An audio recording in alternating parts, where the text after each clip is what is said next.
সুপ্রিয় দর্শক শ্রোতা, আমরা আসছি শেরপুর জেলার অন্তর্গত শ্রীপর্দি থানাতে কলার বাজারে।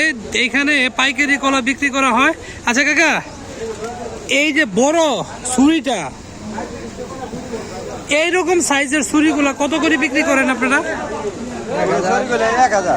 1000। এইখানে কত পিস কলা হইতে পারে?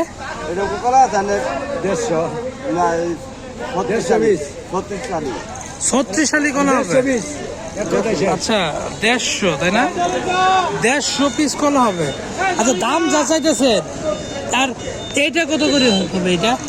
এটা 800। না, কলার তো দাম তো আমি যতটুকু শুনছি তেমন একটু দাম তো কমছে, আপনারা তো বেশি চাইতেছেন। হ্যাঁ, এগুলা কত করে? 300-200, তাই না? হ্যাঁ, এগুলো কত করে বিক্রি করতেছেন এগুলো?